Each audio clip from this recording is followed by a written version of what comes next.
Imagine a world where no kings ever ruled, no presidents were ever elected, and no laws were ever passed. A world where human beings never invented governance, no nations, no constitutions, no central authorities telling people what to do or how to live. Sounds like anarchy. Maybe? But what if it was something else entirely? In this alternate timeline, there are no borders to cross, no taxes to pay, and no governments to fight against or fight for. Every person belongs to a small tribe. Every decision is made collectively or not at all. And the idea of one person ruling over another is unthinkable. But without government, how does society even function? Would life be freer or far more dangerous? This isn't a story of collapse after the fall of governments. It's a world where they never existed to begin with, and what unfolds might surprise you. So what does life look like when governance never emerges in the first place? In this episode, we're diving into a world where humanity evolved without ever inventing formal governance. No pharaohs, emperors, or parliaments. Just humans living in loosely connected clusters, finding their own ways to survive, thrive, and occasionally clash. We'll explore how life would be organized in such a reality. From how conflicts are settled, to how technology stagnates without mass coordination, and how culture flourishes or fractures when there's no shared national or global identity. This is not just an exercise in imagination. It's a glimpse into an alternate humanity shaped by the absence of authority itself. Because in a world with no government at all, every aspect of life, from the food on your plate to your sense of self, would look radically different. Let's begin by rewinding human history and asking the biggest what if of all. What if power structures never formed? To understand a world where governments never existed, we need to start at the very beginning, when early humans first began to form groups, forage together, and settle into more permanent patterns of life. In our real history, these moments eventually gave rise to leadership, to rules, to control. But in this alternate world, something different happened. The idea of governance never emerged, not because people were too primitive, but because the very concept of authority over others simply didn't take root. Without the early seeds of tribal chiefs, warlords, or kings, societies remained horizontally structured. Every decision was made communally, not out of ideology, but out of pure necessity. No one commanded hunting expeditions. No one dictated where to build a shelter. Instead, leadership rotated organically, based on skill, not status. The most experienced hunter might guide a hunt, but once the task was done, they held no lasting power. This created fluid, egalitarian micro-societies, where status was earned through contribution rather than imposed through hierarchy. Disagreements weren't settled by rulebooks or legal codes, but by negotiation, storytelling, or mutual departure. People simply left and formed their own groups if tensions rose too high. In this way, societies were self-regulating through dispersion, not domination. But without centralized authority, progress came at a slower pace. There were no rulers to commission grand projects, no emperors to unite disparate regions under a common goal. Innovations like roads, agriculture, or even written language spread much more slowly, if at all. Each tribe had to reinvent survival for themselves with minimal exchange of ideas between groups. On the upside, these communities had incredible cultural variation. With no overarching government pushing conformity, every group developed its own customs, dialects, and spiritual beliefs. One valley might worship the sun through dance, while a mountain tribe 2 days away believed in a river goddess and communicated only through song. There were no national identities, only deeply personal, place-based cultures. The lack of hierarchy also had ripple effects on interpersonal relationships. There were no forced marriages for political alliances, no elite bloodlines, no institutional patriarchy or monarchy. Gender roles were often negotiated within each community, and while some groups may have leaned traditional, others may have evolved into matriarchal or entirely gender-neutral structures. Without prisons or police, crime took on a very different form. Theft was handled through reparations or exile. Violence was met with group mediation or separation, not incarceration. These weren't utopias, but they were self-contained systems of mutual accountability, shaped by closeness and necessity rather than law. However, that closeness came with its own tensions. Imagine a society where you know every person's story, every grudge, every betrayal. In the absence of larger governing structures, there's nowhere to hide. Social cohesion relies entirely on personal trust and reputation. There are no courts to appeal to, no national laws to back you up. Your protection is your community or your exile. But what happens when you zoom out? When hundreds or thousands of these autonomous groups share the same landscape? Let's explore how life unfolds when everything is hyper-localized, and the world becomes a patchwork of self-contained realities. In a world without governance, there are no cities, no nations, no centralized planning. What emerges instead is a global mosaic of micro-communities, each one small enough to be sustained by local resources, yet distinct enough to feel like a world unto itself. These are not suburbs or rural towns. They are fully autonomous clusters of human life, each with its own rhythm, culture, and survival strategies. These communities are often tight-knit, usually no larger than a few dozen families. They're shaped by geography, river valleys, mountain basins, coastal coves. Where you are physically located determines everything: your diet, your tools, even your values. Without a national economy to support mass food distribution or construction logistics, everything has to be sourced, built, and maintained within walking distance. Food is grown communally, hunted or gathered from the local terrain, and preserved using techniques passed down orally. There's no global supply chain, no trucks bringing avocados in winter or electronics from across the sea. If something can't be made locally, it simply doesn't exist. This drastically limits material comfort but increases environmental awareness. Every object is valuable. Every harvest matters. Waste is minimal, not out of principle, but out of necessity. Healthcare, too, is radically different. With no formal hospitals or pharmaceutical industries, communities rely on plant-based medicine, traditional healing knowledge, and collective caregiving. Illness is viewed through a communal lens, not a bureaucratic one. Elders are repositories of medical and agricultural wisdom, cherished not just for their age, but for their indispensable experience. Education follows suit.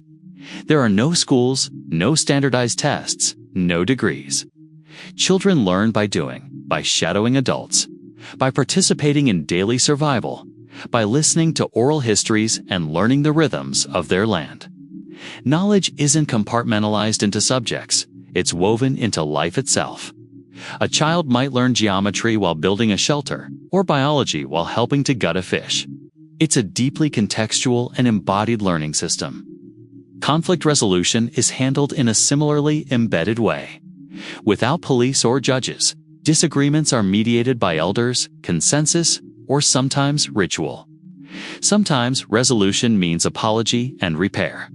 Other times, it means separation, individuals or families leaving to form their own group. This form of conflict dispersal helps avoid escalation but also leads to fragmentation. Over time, small disagreements evolve into total cultural divergence. And because these communities rarely interact beyond their immediate surroundings, there's no shared currency, no lingua franca, no postal system. Trade is based on barter, and only happens when groups happen to meet, often seasonally or during intertribal festivals. These rare moments of contact are vital for genetic diversity, cultural exchange, and the spreading of new tools or ideas. But they're the exception, not the norm. In this fragmented world, everything is intensely place-bound. Your life is shaped by the immediate. You'll likely never travel more than 50 kilometers from where you were born. You don't need a passport, but you also don't have a map. Your universe is small, but deeply known. The stars are your calendar, the mountains, your borders, and the river, your road. This localized living creates a powerful sense of belonging, but also a profound limitation. Without larger structures to unite people, there is no shared myth of humanity, no global perspective, no we the people. Just hundreds, perhaps thousands, of tiny we-s, each with their own truths, priorities, and blind spots. But while these small societies can survive and even thrive within their bubbles, the lack of connection comes at a cost. What happens when there's no large-scale collaboration? How does innovation fare in a world of fragmented minds? Innovation thrives on connection, on the clash of ideas, the pooling of resources, the cumulative efforts of thousands working toward a common goal. But in a world without governance, none of that infrastructure exists. There are no cities to attract inventors, no kingdoms to sponsor great works, no parliaments funding education, no military incentive to develop cutting-edge tools. Progress becomes not a global engine, but a flicker scattered across isolated sparks of genius. Take something as simple as the wheel. In our real world, it was developed in Mesopotamia and rapidly spread across empires. But in this alternate world, a community that invents the wheel may never encounter another that needs it. Their wheel might be lost to time, unrecorded and unshared. The same goes for metallurgy, agriculture techniques, or astronomy. Every discovery must be reinvented from scratch, in isolation. This decentralized reality results in vast unevenness. One valley may master irrigation using intricate bamboo systems, while a neighboring highland still relies solely on rainfall. One coastal group may develop advanced fish traps, while another never learns to build boats. Without trade routes or cultural hubs, knowledge doesn't accumulate. It plateaus or disappears entirely. And then there's written language. In our history, writing emerged primarily to manage trade and governance, tracking taxes, organizing labor, preserving law. But in this world, there is no bureaucracy to demand record-keeping. Oral tradition remains dominant. Stories, histories, and discoveries are passed down face-to-face, from memory. This makes them fragile. A single lost generation can wipe out centuries of progress. The same principle applies to science. Without universities, research networks, or peer review, science is reduced to informal trial and error. An herbal remedy discovered by one healer may remain local, never cross-pollinating with similar breakthroughs elsewhere. A child who could have become a mathematical prodigy instead becomes the group's best fisher. Not out of suppression, but due to the narrowness of opportunity. Technology becomes deeply tied to geography, not shared across humanity. A mountain-dwelling society might never develop wheeled transport because wheels are useless on steep terrain. A desert group may never invent insulation because they have no concept of snow or cold. Every innovation is born of need and never reaches beyond it. What results is a global civilization that appears, on the surface, to be static. Progress happens, but in pockets, at an excruciatingly slow pace. And because there's no standardized measurement of time or progress, people may not even realize it. One tribe might master solar heating techniques, while another still lights fires with flint, and neither would know the other exists. But there's another cost: no shared memory. In our world, governments and institutions preserve knowledge across generations. Libraries, schools, digital archives, they allow humanity to build on itself. But in a stateless world, knowledge lives only in people. When a skilled artisan dies, so does their method. When a healer is exiled, they take their cures with them. Human progress is not exponential here. It is ephemeral. There are no roads connecting cities. No telegraph lines. No internet. Information doesn't move faster than a traveler on foot. And that traveler must navigate a patchwork of communities, each with their own language, customs, and suspicions. There is no shared currency, no national flags, no unified calendar. Humanity exists, but it does not coalesce. Yet, curiously, this slow pace also creates an unintentional harmony with nature. There are no industrial revolutions, no strip mines, no mass deforestation. Without large-scale coordination, extractive technologies simply never evolve past a certain point. The Earth remains mostly unscarred, untouched by the machinery of progress, but also by the lifelines it brings. So in this fragmented world, where progress crawls and connections fray, what becomes of human identity? Without nations, flags, or common myths, who are we? In our reality, identity is often tethered to constructs like nationality, flag, anthem, or even passport. These large-scale markers give people a sense of belonging in vast, anonymous societies. But in a world where governments never existed, these identifiers never emerge. There are no countries, no capitals, no declarations of independence. Instead, identity is rooted in the hyperlocal. Who you are depends entirely on where and with whom you were raised. Your nation is your village. Your anthem is a song passed down from your grandmother. Your flag is a pattern of hand-dyed cloth unique to your community, worn on feast days and coming-of-age rituals. There's no us versus them on a global scale, only my people and the others beyond the ridge. Language plays a massive role in this fracturing. With no centralized bodies to standardize or preserve language, dialects evolve quickly and independently. One riverbank village might speak a tongue that's completely unintelligible just 10 miles upstream. Without formal writing systems or cross-regional schooling, linguistic divergence becomes a given. And as language splinters, so too does culture. Religions evolve similarly. Instead of a few dominant faiths spread across continents, this world fosters thousands of micro-spiritualities, each tied to land, ancestry, or localized phenomena. One community might worship the mountain winds as conscious spirits. Another might revere the bones of their ancestors buried beneath the village. Rituals are personal, deeply contextual, and often never practiced beyond the borders of a single tribe.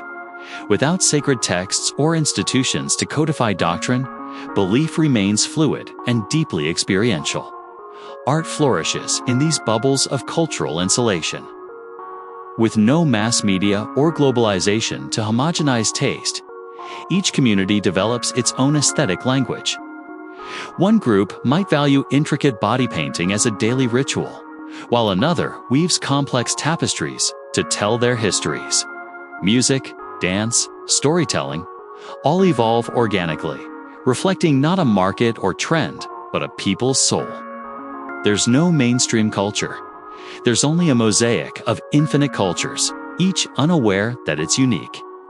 This disunity also reshapes the human concept of history. In our world, we have timelines, wars, ages, and empires. But here, there is no world history.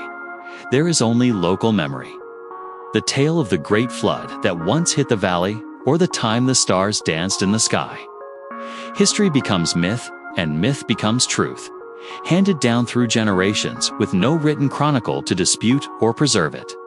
Truth is community-specific. Consensus is local. But perhaps the most profound effect is the absence of a global we. Without governments to organize people into countries or alliances, humanity never develops a unified identity. There's no Earth Day, no Olympics, no shared trauma like world wars or pandemics. Each crisis is local, each triumph isolated. The idea that all people are fundamentally the same may never fully take hold. Empathy becomes harder across distance because you have no framework to understand those unlike you. And yet, within these smaller units, identity is richer and more personal. You are not a citizen. You are a member. You know your entire lineage. You understand your place in the story of your people. Cultural rituals mark your passage through life with greater intensity. Every name, gesture, and tradition holds weight because they're not diluted by national agendas or bureaucratic systems. There's no red tape, only red thread tying you to everyone you've ever known. Still, the cost of this hyperlocal identity is clear. It limits cooperation. It breeds misunderstanding. It makes large-scale peace, progress, or compassion incredibly difficult. Without nations, there are also no alliances, no UN, no collective memory to prevent humanity from repeating its mistakes. Every lesson must be relearned, every pain rediscovered. But what about conflict? Without centralized armies or government-fueled war machines, is this world more peaceful or just more chaotic on a smaller scale? In a world without governments, you might imagine either total chaos or complete harmony. The truth is somewhere in between, and it's complicated. Without states to enforce laws or militaries to defend borders, conflict still exists, but it looks and behaves very differently from what we know.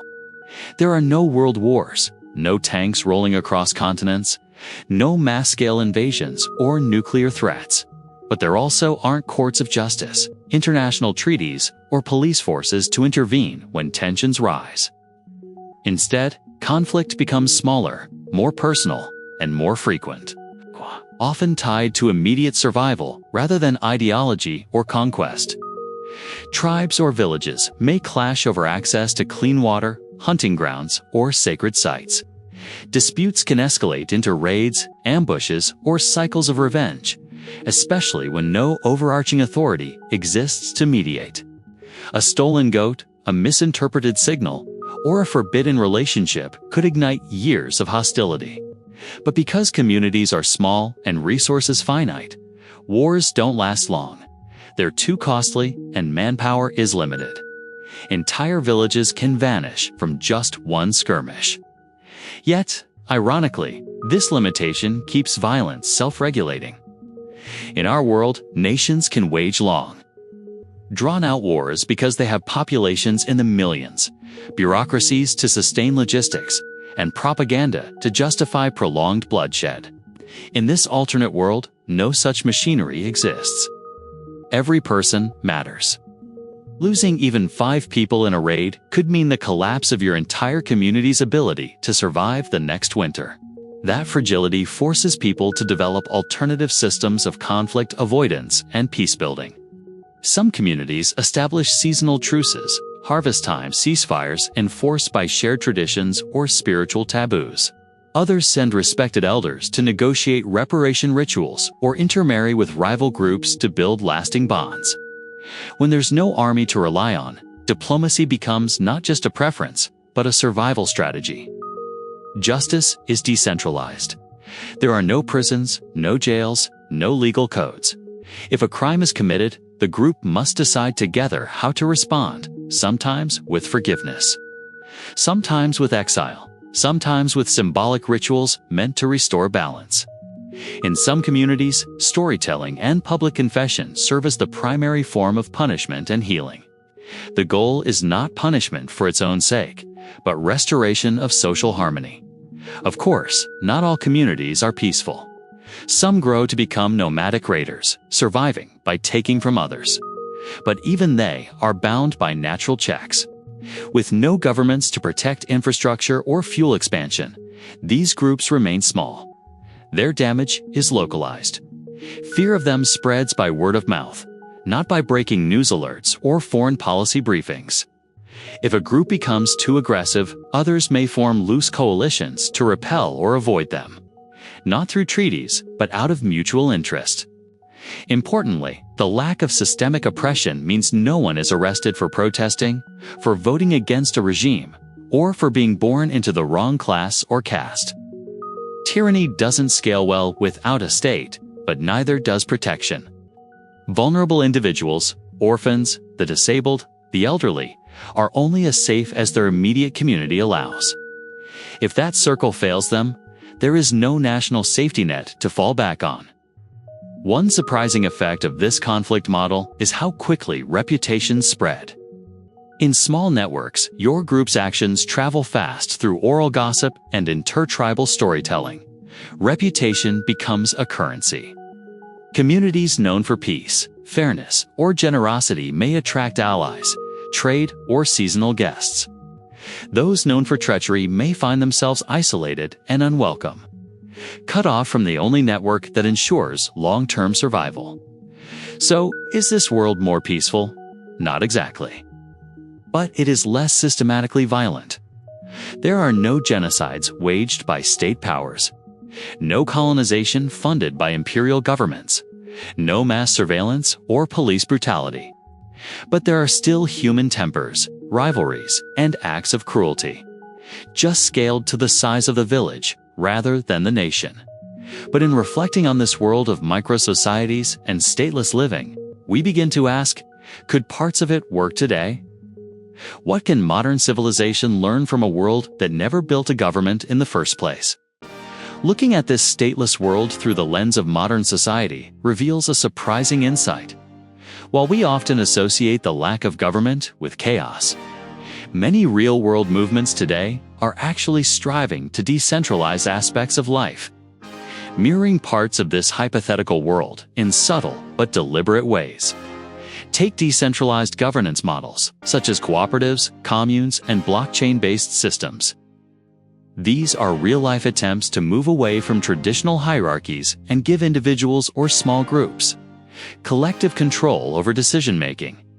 In some indigenous cultures, consensus-based leadership has survived for millennia. These systems often echo the logic of our alternate world: shared power, local decision-making, and bottom-up authority.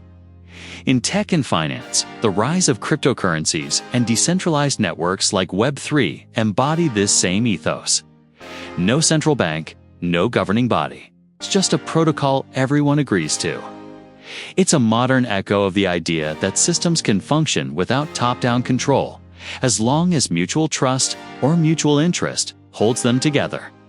Even in the political sphere, calls for autonomy and self-determination, from Catalonia to the Zapatistas, reflect the human desire to reclaim governance from distant, centralized powers.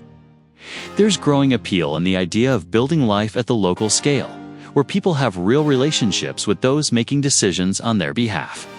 And then there's the environmental angle. In our alternate world, the absence of mass-scale governance also means slower industrialization, which unintentionally benefits the planet. There are no mega-corporations burning fossil fuels unchecked, no massive cities choking on smog. Everything is local, slow, and resource-conscious by necessity, not policy. Ironically, this fragmented world achieves the kind of sustainability modern nations now desperately strive for. But let's not romanticize it. The costs of stateless living are steep.